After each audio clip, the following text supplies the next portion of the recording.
Some of these books are perfect to be spec'd on right now. Others, you should wait a little bit. The question is, which ones? Let's get into it. Another week, another list, trending comics, Fire Guy Ryan in the house. Yo, you covered the list for Gem Mint and Mill Geek this week, both of them on vacation. Russ found the collection on the hunt. Subscribe, like the content. We're here every week for the Comic Familia, and at the list at number 10, this is a 1 in 100 that we knew was coming, that I think is great spec potential, but you may want to wait a poquito tiempo. Espanol. We're talking about Amazing Spider-Man, issue number 19, the 1 in 100 black and white variant here at number 10. This cover art is done by Glada Perez-Snodo, and it's a homage to Fantastic Four, issue number 1 from way back in the 60s. One of the most important and greatest comic book covers of all time being homaged. And look at what we have here. Multiple Disney characters on the cover in place of the first Marvel family, celebrating the 100 years of Disney because Marvel got bought out by Disney. So now this is a milestone event, and it's these types of variants I think are going missed out long term, but are selling for a heightened amount right now. $110 is definitely paying for entry if you get a high graded copy. But I think if you're patient, you may be able to get it for 20, 30, 40 bucks off. But long term, I think this is a safe buy. This is a major moment for not just the title, but a fantastic homage. Sure, and you already have a Disney variant right here on the set right next to you here, so you're clearly involved in this whole black and white Disney cover. It does have a certain cool vibe to it, but again, we talked about these when they first started coming out last month, and they are doing a 1 in 100 black and white ratio variant. But if you really like the art and you just want the cover, there is an open-to-order color version of this cover too, so you can get that easier. That is Goofy as the Human Torch, Minnie Mouse as the Invisible Woman, a instant modern variant classic. Number 9 on the list, Static number 1 from 1993, a beloved character within the last 2 years getting a refresh for the IP coming from Milestone, a major imprint at DC Comics. And we have a book that is perfect spec potential, optioned in 2020 by Michael B. Jordan. And no news is good news if you're looking to buy, because it's hitting $25 average sales and 9.8s, hitting $159, and that's a price this month. Like Tom says, Static has been optioned by Michael B. Jordan's production company, but we haven't had any news on that since like 2021 at the very last. So we're seeing this book make the list because of the new release of Static Shadows of Dakota number 1, which is a sequel to Static Season 1 that dropped 2 years ago. You're even seeing a variant cover for this book done by Olivier Coipel, which is a foil cover. It's a pretty cool cover. So that just gives more credence to the fact that we're seeing this book on the list because of this new relaunch. Shadows of Dakota, that variant is hitting over $100, and it also made it on the Trending 20, the larger list we source these 10 comic books from. Support the show, but enhance your comic collecting, your sorting, your overall knowledge about funny books by downloading Key Collector Comics, available for both Androids and iPhones. So this new Static miniseries dropping recently, Shadows of Dakota, is therefore spiking the first appearance of Static from 1993. We're seeing a 150% increase in copies sold compared to last week, and even with the 9.8s, they are down significantly from their highs back in 2021. The last sale went for $159 compared to $460 back in March 2021. Now, I was taking a look at the other variants to this issue. You have the Platinum Edition that's hitting $850 at a 9.8. That was clearing well over $1,000 during the comic boom. And then the variant standard direct market copy, it's the blue cover, my favorite of all of them. That book's hitting $150 as well. I can't imagine the floor getting much lower than that. And number 8 on the list is a comic book. I don't know this one, dude. I just be real. All I know about Stormwatch and this like era of 90s comics is that Warren Ellis came into this run, shook stuff up here at issue number 37. And it's these characters that would be introduced that would eventually lead us to the Authority. And now that James Gunn is involved with a production, it has everybody looking at what was once considered at best $5 books as brand new keys to hunt for. I know from my days getting started in the New 52, I know Stormwatch was one of those titles that I saw and ignored because it made no sense and I didn't know anything about it. But now we are seeing $25 averages for Stormwatch 37 with a high raw sale of $60 earlier this month. And this book has moved up quite a bit because back in 2021, this could have been purchased for under cost it was to get it graded in the first place at a 9.8. $16 for a January 2021 sale and $30 highs. But there's only 4 copies that are graded at 9.8, just proving that no one was speccing on this book. But now, it's got this like peacemaker variable. Could James Gunn make an instant hit on something that no one expected or necessarily thought they wanted to see hit the screen? Well, he's done it multiple times. Since James Gunn's announcement video announcing all of the different projects he was doing, one of them being Authority, I myself, and I've seen several other people in the community kind of point to Authority and go like, I need to research this. I need to learn this. I even saw Gem Mint post the omnibus for Authority and go like, I should probably crack into this now. I had the same feeling. I want to read Authority. And apparently, a lot of the seeds that would eventually grow into the Authority were planted by Warren Ellis and later Brian Hitch when they joined together to do these later issues of Stormwatch. It grew into the Authority, so that's why we're seeing this book pop up on the list this week. The 90s was loud. It was hyper violent. It was all over the place. And it wasn't until issue 37 when Warren Ellis and various artists started to do kind of a more like grounded narrative that Stormwatch would catch its footing. The first 36 issues is filled with different writers and artists. Yeah, I'm definitely not a fan of this era of comics, of this style of artwork. Not for me. I'm much more interested in getting into the actual Authority run when Warren Ellis and Brian Hitch kind of took these characters and relaunched it into a brand new title and a brand new book that is now going to be infinitely more relevant. And we saw this last week on the Hot 10. Authority #1 appeared on there. It's jumped like $200 from its recent highs because of the James Gunn announcement. Clearly, the community believes in James Gunn. At the list at number 7, Daniel Day Kim coming back for a comic book adaptation. Going to Amazon, Butterfly #1, 2014, Boom Studios. Correct. We just got news this week that this Boom Studios miniseries from about 10 years ago has been optioned by Amazon. They're pretty busy in the option space lately. They're picking up all sorts of different comic book related projects, so we'll see which one of them actually makes it to the screen. But this sounds pretty cool. And you know me, Tom, I love Daniel Day Kim. I always talk about how much I love Hawaii Five-0. In particular, Daniel Day Kim and Battlestar Galactica's Grace Park. That's right. And we know that Battlestar Galactica beats Lost, your favorite show. Right. And I have tattoos of Lost, but I won't tell you what they are or where they are. But what tattoo and where? Dharma Initiative on his butt. We have a $4 average sale for a comic that spiked up 1,100%. It seems pretty cool, though. This seems like it's a book right up your alley. Yeah, it sounds kind of cool. I'm going to have to track down the trade and read it. It's a political spy thriller dealing with an agent of the CIA living in South Korea trying to hide out from somebody who's hunting him down.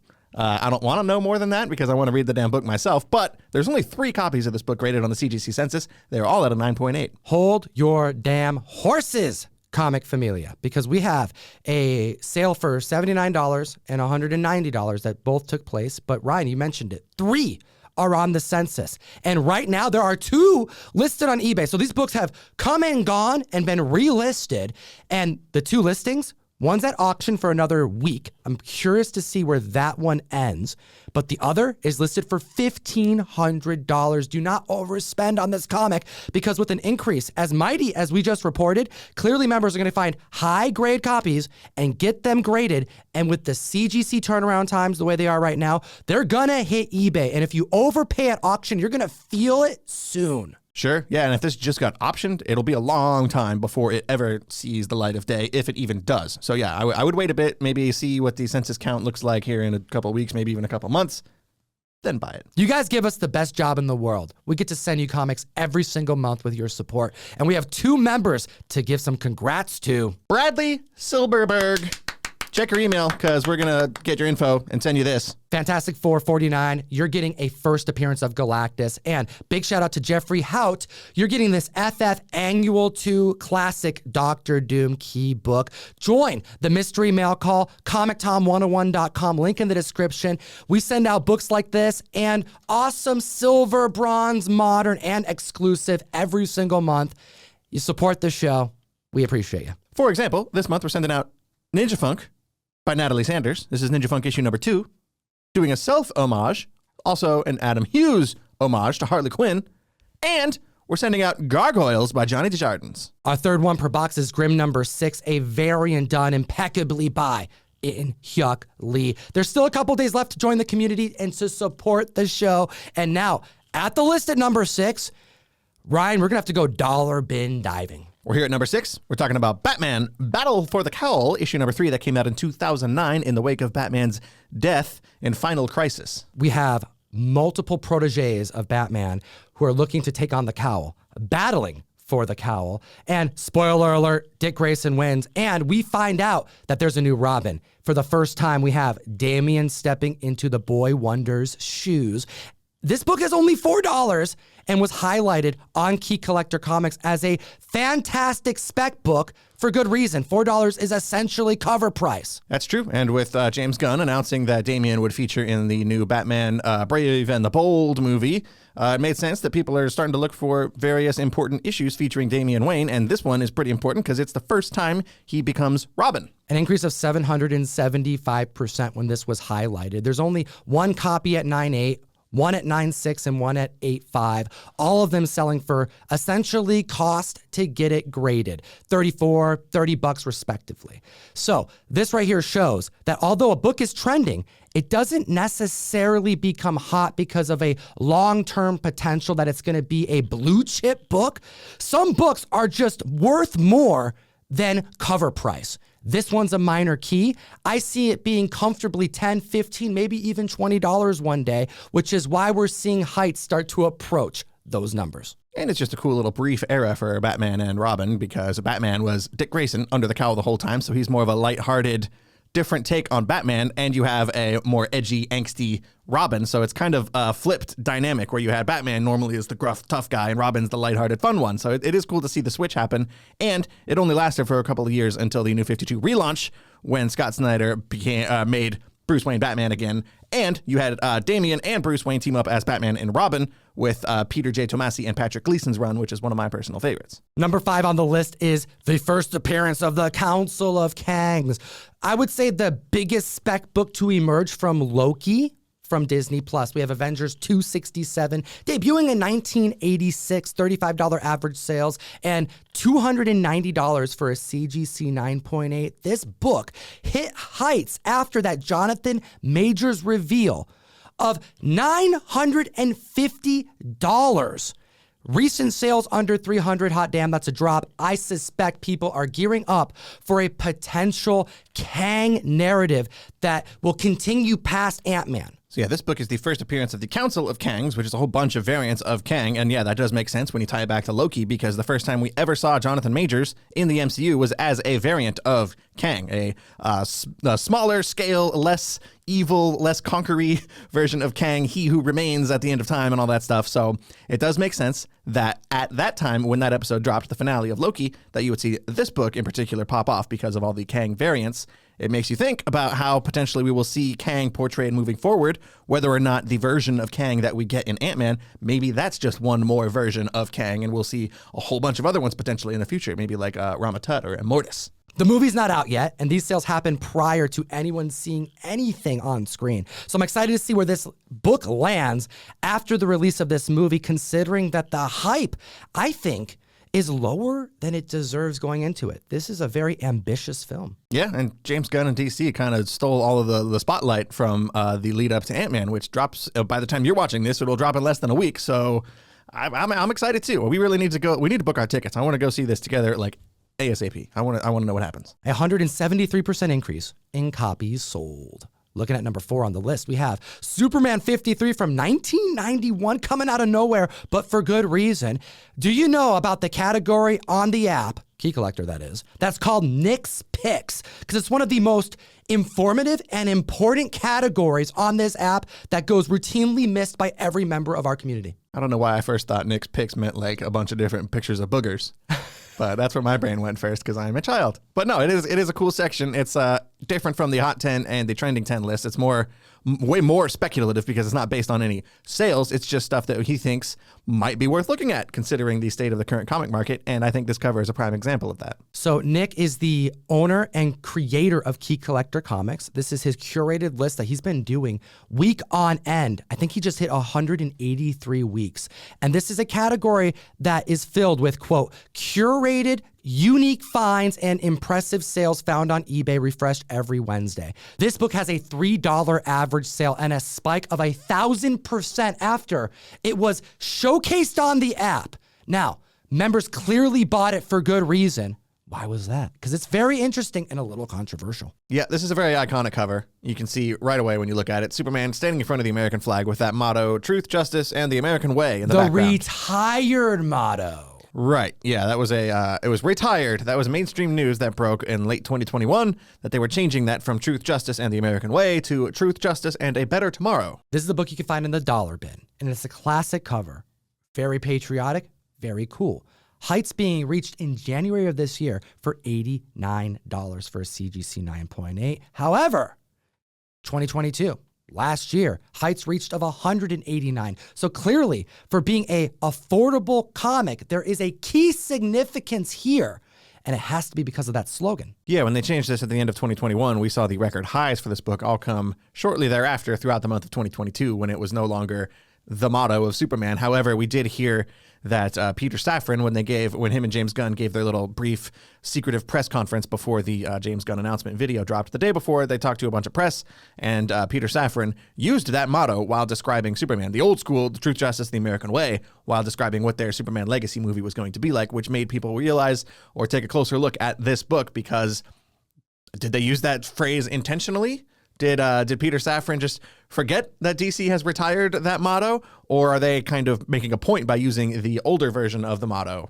Who knows? We'll have to wait and see. This is just another book that you have to add to your Rolodex of affordable keys that you can find on the hunt because a lot of people don't know about it, but it's one you need to know because if you have a high-grade copy, it could grade well if you send it to CGC, but also if you find the right Superman collector, they're going to want this in their collection. Yeah, it just looks good in a slab. It's a cool cover.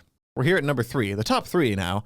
And this one, I don't know about. I don't have a good feeling. I feel like this might be weak spec. We're looking at Micronauts, number 1 from 1979. Weak spec then and weak spec now, because this book has been spiking since 2019 Paramount announcements that have gone nowhere. And then as recently as November 2022, when Quantumania hype started, and there being a suggestion, a hypothesis that we may see the Micronauts to maybe a loose form, in homage and tribute a little bit.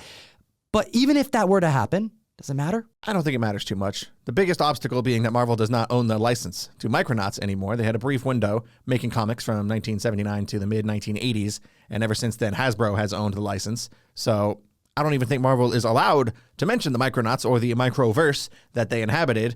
But if you look at some old school Micronauts comics, and if you look at the trailers that we got for Quantumania, there's a lot of new people in the background of these Quantumania shots.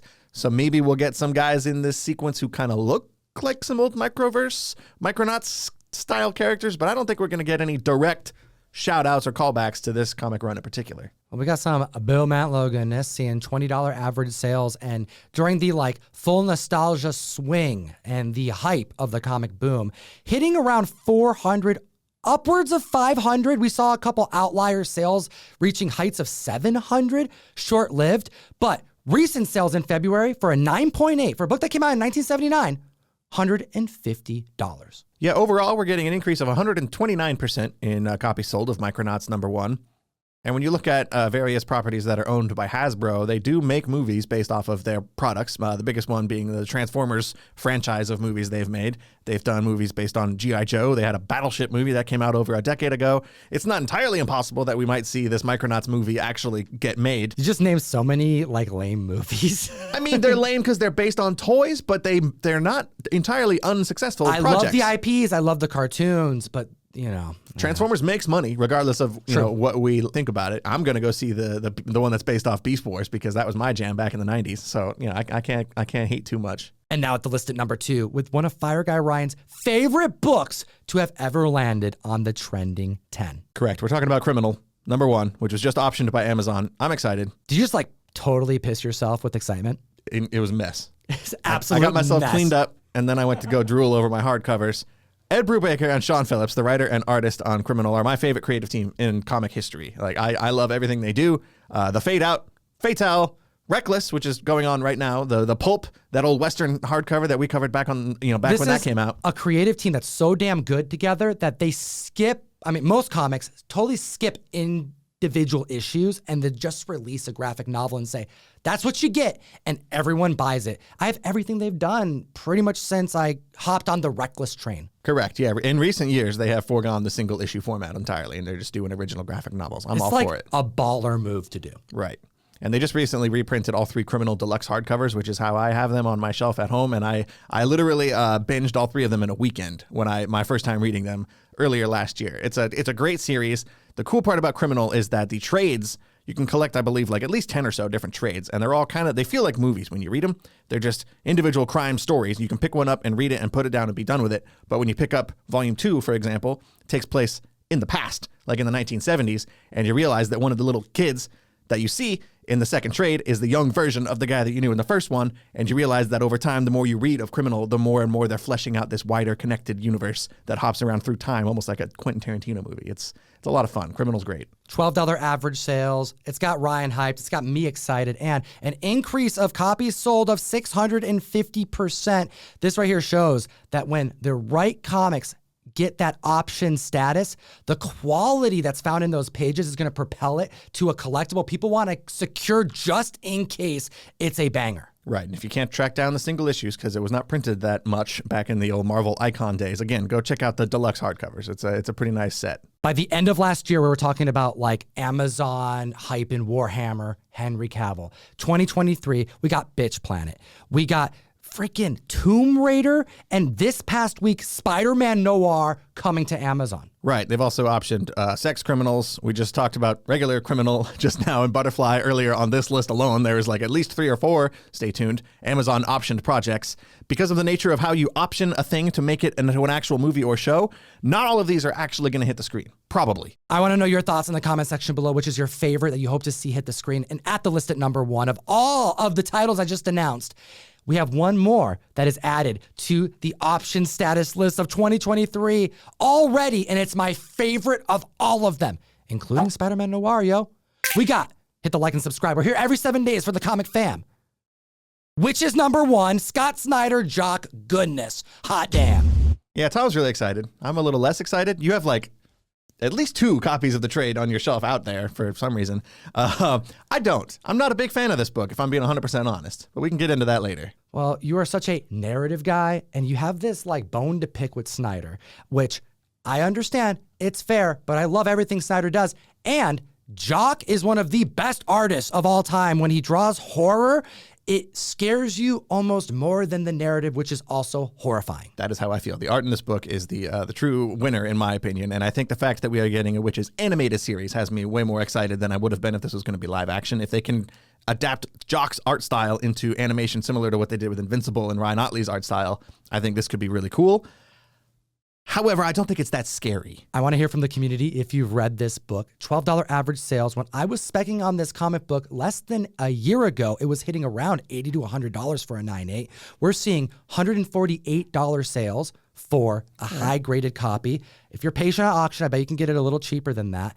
And, you know, Scott Snyder had this idea after he was remembering a place in his youth. You know, when he was a youth, he would frequent a forest, and he thought, you know, how creepy would it be if there were satanic cult members living there?